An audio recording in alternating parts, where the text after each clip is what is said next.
یوصیکم اللہ فی اولادکم، اللہ تعالیٰ تمہیں وصیت کرتا ہے تمہاری اولاد کے بارے میں،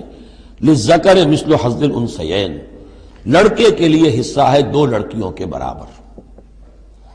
فإن كن نساء فوق اثنتین فلہن ثلث ما ترک، اور اگر صرف بیٹیاں ہی بیٹیاں ہوں اور دو یا دو سے زائد ہوں تو ان کو 2/3 میں حصہ ملے گا۔ وإن كانت واحدۃ فلہا النصف، اور اگر ایک ہی بیٹی ہے تو اسے آدھا ملے گا۔ ظاہر بات ہے بیٹا ایک ہی وارث ہوگا تو پورے کا وارث ہو جائے گا، تو جب بیٹی کا حصہ بیٹے سے آدھا ہے تو اگر ایک ہی بیٹی ہے تو اسے آدھی وراثت ملے گی، آدھی پھر اور لوگوں کو جائے گی، وہ ایک الگ حصہ ہے، معاملہ ہے۔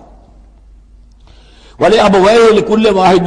مِّنْهُمَا السُّدُسُ مِمَّا تَرَكَ إِن كَانَ لَهُ وَلَدٌ۔ اب یہ وراثت میں ایک تو ہے نیچے وراثت بیٹا بیٹی، اور ایک ہے اوپر والد والدین، جب اب وہ بھی زندہ ہے، فوت ہوا ہے کوئی شخص، اس کے والدین یا والد یا والدہ دونوں میں سے کوئی ایک زندہ ہے، ان کا بھی حصہ ہے۔ وَلِأَبَوَيْهِ لِكُلِّ وَاحِدٍ مِّنْهُمَا، اس کے والدین کے لیے ہر ایک کے لیے ان میں سے چھٹا حصہ ہے اس کے ترکے میں سے، مما ترک ان کان لہو ولد، اگر اس کی اولاد ہے۔ ایک شخص لا ولد مر گیا ہے تو اور بات ہوگی، اولاد ہے تو چھٹا یعنی 1/3 حصہ والدین کو چلا گیا، 2/3 جو ہے اولاد میں تقسیم ہوگا۔ فَإِن لَّمْ يَكُن لَّهُ وَلَدٌ، اور اگر اس کی اولاد ہے ہی نہیں، لا ولد فوت ہو رہا ہے، وَوَرِثَهُ أَبَوَاهُ، اور اس کے وارث اس کے والدین ہی ہیں، فَلِأُمِّهِ الثُّلُث، تو ماں کو 1/3 اور باپ کو 2/3، وہ مرد کا باپ ماں سے عورت سے دگنا ہو جائے گا۔ فَإِن كَانَ لَهُ إِخْوَةٌ،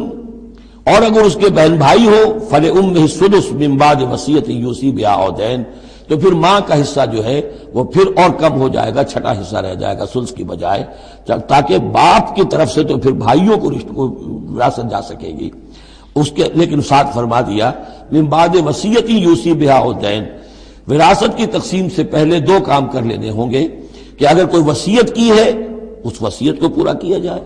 اگر کوئی دین ہے جو فوت ہوا ہے اس پر کوئی قرض ہے وہ ادا کیا جائے، پھر جو ہے وراثت ادا ہوگی۔ من بعد وصیۃ یوصی بہا او دین، آباؤکم و ابناؤکم لا تدرون ایہم اقرب لکم نفعا،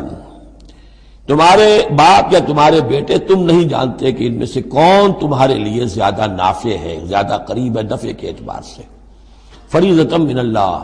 یہ تم اپنی عقلوں کو چھوڑو، اللہ کی طرف سے یہ فرض ہے۔ فریضۃ من اللہ، یعنی آدمی سمجھے میرے بوڑھے والدین ہیں، خام خواہ ان کے لیے حصہ کائے کو رکھ دیا ہے، کھا پی چکے، زندگی گزار چکے، وراثت تو ملنی چاہیے اولاد کو، بیٹا بیٹی کو نہیں، اللہ کا حکم مانو۔ آباؤکم و ابناؤکم لا تدرون ایہم اقرب لکم نفعا فریضۃ من اللہ ان اللہ کان علیما حکیما، یقیناً اللہ تعالی علیم اور حکیم ہے، اس کا کوئی حکم علم اور حکمت سے خالی نہیں۔ وَلَكُمْ نِصْفُ مَا تَرَكَ أَزْوَاجُكُمْ إِن لَّمْ يَكُن لَّهُنَّ وَلَدٌ، اور تمہارا حصہ تمہاری بیویوں کے ترکے میں سے آدھا ہے اگر ان کے کوئی اولاد نہ ہو، بیوی فوت ہو رہی ہے اور اس کے کوئی اولاد نہیں ہے تو جو کچھ چھوڑ رہی ہے اس میں سے نصف جو ہے شوہر کا ہو جائے گا، باقی نصف جو ہے وہ بیوی کے بھائیوں وغیرہ کو جائے گا، لیکن شوہر کا نصف ہو گیا۔ فَإِن كَانَ لَهُنَّ وَلَدٌ، اور اگر اس کی اولاد ہے، فَلَكُمُ الرُّبُعُ مِمَّا تَرَكْنَ، پھر تمہارے لیے چوتھائی حصہ ہوگا اس میں یہ جو اس نے چھوڑا ہے، باقی 3/4 اس کی اولاد میں تقسیم ہو جائے گا۔ من بعد وصیۃ یوصین بہا او دین، اور یہ بھی ہوگا وصیت کی ایگزیکیوشن کے بعد، اور اگر کوئی قرض ہے تو اس کی ادائیگی کے بعد۔ وَلَهُنَّ الرُّبُعُ مِمَّا تَرَكْتُمْ، اور جو کچھ تم چھوڑو، مرد شوہر فوت ہو گیا ہے تو اس کی وراثت میں سے بیویوں کا حصہ ہے چوتھا، ان لم یکن لکم ولد، اگر تمہارے کو اولاد نہیں ہے۔ فَإِن كَانَ لَكُمْ وَلَدٌ، اور اگر تمہارے اولاد ہے، فَلَهُنَّ الثُّمُنُ مِمَّا تَرَكْتُمْ مِن بَعْدِ وَصِيَّةٍ تُوصُونَ بِهَا أَوْ دَيْنٍ، تو پھر تو ان کے لیے 8واں حصہ ہے۔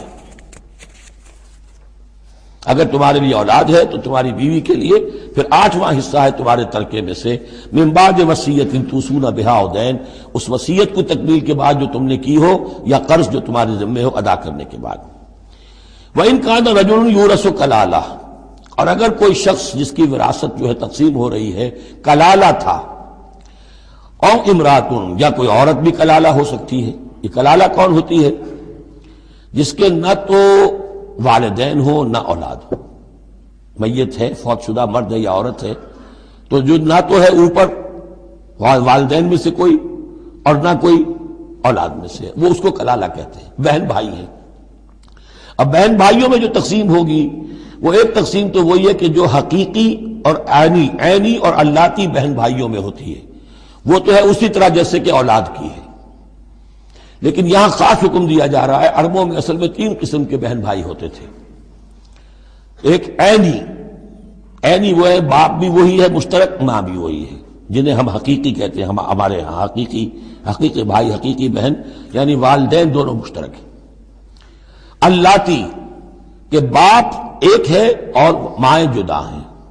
لیکن عرب میں ان میں کوئی فرق نہیں تھا، وہ بھی حقیقی کہلاتے تھے۔ حکم جو ہے معاشرے کے اندر ان کے عینی اور اللاتی بہن بھائیوں کا ایک ہی تھا، کوئی فرق نہیں تھا۔ ان کے ہاں سوتیلا وہ کہلاتا تھا کہ ماں ایک ہو باپ اور ہو۔ ایک شخص کی اولاد تھی، وہ فوت ہو گیا، اب اس کی بیوی نے دوسری شادی کر لی ہے، اب اس سے بھی اولاد ہے، تو ماں تو ایک ہے، اولاد دو ہیں، 2 باپ سے ہیں، وہ کہلاتے ہیں کہ جو اخیافی ہیں۔ ان کا حکم دے رہا ہے کہ اگر کوئی شخص مرا ہے، وہ کلالہ ہے، چاہے وہ مرد ہے یا عورت ہے، وَلَهُ أَخٌ أَوْ أُخْتٌ، اس کی ایک بہن ہے یا ایک بھائی ہے، فَلِكُلِّ وَاحِدٍ مِّنْهُمَا السُّدُسُ، تو ان میں سے ہر ایک کے لیے چھٹا حصہ ہے۔ فَإِنْ كَانُوا أَكْثَرَ مِنْ ذَلِكَ، اور اگر وہ اس سے زیادہ ہیں، فَهُمْ شُرَكَاءُ فِي الثُّلُثِ، پھر وہ 1/3 میں حصے دار رہیں گے، مِن بَعْدِ وَصِيَّةٍ يُوصَىٰ بِهَا أَوْ دَيْنٍ، یہی 2 شرطیں پھر ہیں، اس وصیت کو ایگزیکیوٹ کرنے کے بعد جو کی گئی ہو یا قرض کی ادائیگی کے بعد، غیر مضار، اور یہ سارا کام ایسے ہونا چاہیے کہ کسی کو ضرر پہنچانے کی نیت نہ ہو۔ وصیۃ من اللہ، یہ اللہ کی طرف سے تاکید ہے۔ واللہ علیم حلیم، اللہ تعالیٰ سب کچھ جاننے والا، کمال حلم والا ہے۔ اس کے حلم پر دھوکہ نہ کھاؤ کہ وہ تمہیں پکڑ نہیں رہا ہے، اس کی پکڑ جب آئے گی تو ان بطش ربک لشدید، پھر اس کی پکڑ بڑی سخت ہوگی۔ تلک حدود اللہ، یہ اللہ کے حدود ہیں۔ ومن یطع اللہ ورسولہ یدخلہ جنات تجری من تحتہا الانہار، جو اللہ اور اس کے رسول کی اطاعت کرے گا وہ داخل کرے گا انہیں ان باغات میں جن کے دامن میں ندیاں بہتی ہوں گی، خالدین فیہا، جس میں وہ ہمیشہ ہمیشہ رہیں گے، وذالک الفوز العظیم، اور یقیناً یہ بہت بڑی کامیابی ہے۔ ومن یعص اللہ ورسولہ ویتعدی حدودہ، اور جو کوئی نافرمانی کرے اللہ اور اس کے رسول کی اور تجاوز کرے اس کی حدود سے، یدخلہ نارا خالدا فیہا، اس کو وہ داخل کرے گا آگ میں جس میں وہ ہمیشہ ہمیشہ رہیں گے، وَلَهُ عذاب مہین، اور ان کے لیے عذاب مہین ہوگا، اہانت آمیز عذاب۔